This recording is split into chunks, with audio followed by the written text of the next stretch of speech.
ہر گھر کا مسئلہ، ہر گھر کا مسئلہ، برکت نہیں ہے، کہتے سب ہے برکت نہیں ہے، کیوں نہیں ہے؟ سجدہ نہیں، نماز نہیں ہے۔ اللہ کے رسول نے فرمایا جس کے صدقے میں برکت آتی ہے، وہ رسول جانے برکت فرما رہے ہیں کہ جو نماز چھوڑے گا اللہ برکت اٹھائے گا۔ اور کچھ لوگ یہ سوچ لیں گے کہ بھئی میں تو جب 24 کھاتے کا سیٹ موڑ 48 تم میرے چلتے ہیں اور 2 سائزنگیں چلتی ہیں مگر میں نماز نہیں پڑھتا، تو یہ مولوی کی بات کیا ہے، حیثیت رکھتی ہے؟ مولوی کی بات نہیں، یہ مولا کی بات ہے۔ کروڑوں کمائے گا پھر بھی برکت نہیں ہوگی، لاکھوں کمائے گا پھر بھی برکت نہیں ہوگی۔ دیکھ لو بے نمازی ہائے ہائے کرتے ہیں، برکت نہیں ہے۔ پھر کیا کہتے ہیں؟ مولوی صاحب تعویذ دو، پیر صاحب تعویذ دو، سید صاحب تعویذ دو۔ دیکھو میں تعویذ کا مخالف نہیں ہوں، لیکن جس برکت کو اللہ نے اٹھا لیا، کسی کی تعویذ میں اتنی طاقت نہیں ہے کہ وہ آپ کی روزی میں طاقت برکت لا سکے۔ جو اللہ اٹھانے اس کو کوئی واپس نہیں لا سکتا۔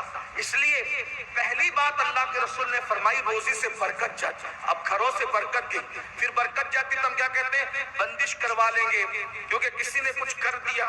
میرے بھائی کسی نے کیا کیا؟ ہم نے خود کیا، اپنے ہاتھوں سے اپنے پیر پہ کڑاڑا مارا۔ یہ جو بابا لوگوں کے کاروبار چل رہے ہیں نا، ہماری بے عملی کی وجہ سے چل رہے ہیں۔ جس دن آپ باعمل ہو جائیں گے بابا کو خود آپ کے پاس دعا لینے کے لیے آنا پڑے گا۔ یہ بے عمل لوگ کی بات کر رہا ہوں، باعمل لوگوں کی بات نہیں کر رہا ہوں۔ میرے بھائیوں جو خود آدھی روٹی اور ایک روٹی کے لیے تمہارے پیچھے بھاگتے رہتے ہیں، آپ مجھے بتائیں اگر کوئی واقعی بابا بن جائے نا، وہ کوئی واقعی بابا بن جائے، وہ پبلک کے پیچھے نہ بھاگے، پبلک اس کے پیچھے بھاگے۔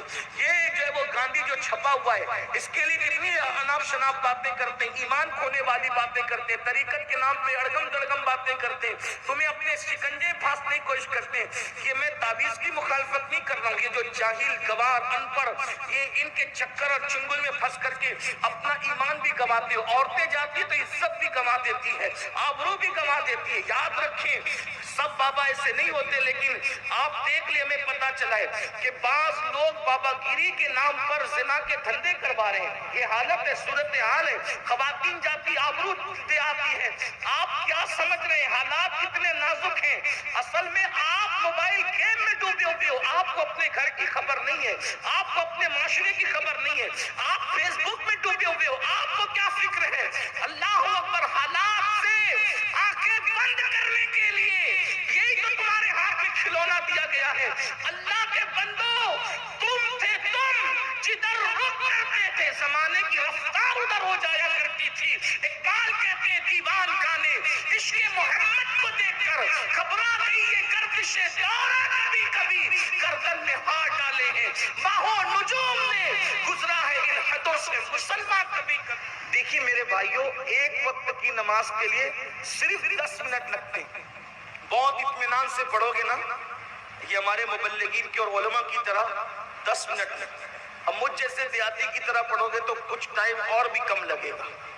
یہ لوگ بہت اطمینان سے پڑھتے ہیں تو 10 منٹ۔ 5 وقت کی نماز ہوتی کتنا وقت ہو گیا؟ 50 منٹ۔ اگر 50 منٹ دینے سے جہنم سے چھٹکارا مل رہا ہے، جنت میں داخلہ ہو رہا ہے، روزی میں برکت ہو رہی ہے، اللہ راضی ہو رہا ہے، 50 منٹ میں کیا لوگے ہیں؟ میرے بھائی 50 منٹ میں تو انسان اپنی پوری فیملی کو دعوت میں لے کر کے واپس بھی نہیں لا پاتا۔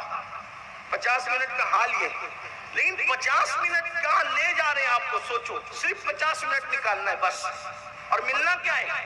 جنت۔ حضور نے کہہ دیا کامیابی، روزی میں برکت، عمر میں برکت، بیماری سے نجات، نحوستوں سے تکلیفوں سے نجات۔ کر کے دیکھو، جہاں رہو بس نماز کا وقت آ جائے تو نماز پڑھو، ٹرین میں، پلین میں، سفر میں، حضر میں، پکنک پر، گھر میں، جاؤ نماز مت چھوڑو۔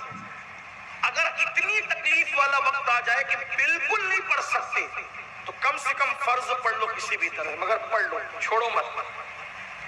ایک وقت کی نماز کی اہمیت یہ ہے کہ اگر ایک وقت کی نماز آپ نے جان بوجھ کر چھوڑ دی، پھر قیامت تک بھی آپ پوری زندگی سجدے میں گزار دو گے تو وہ وقت پر ایک وقت جو نماز پڑھی جاتی ہے اس کی فضیلت کو پوری زندگی نہیں پہنچ سکتے۔ یہ نماز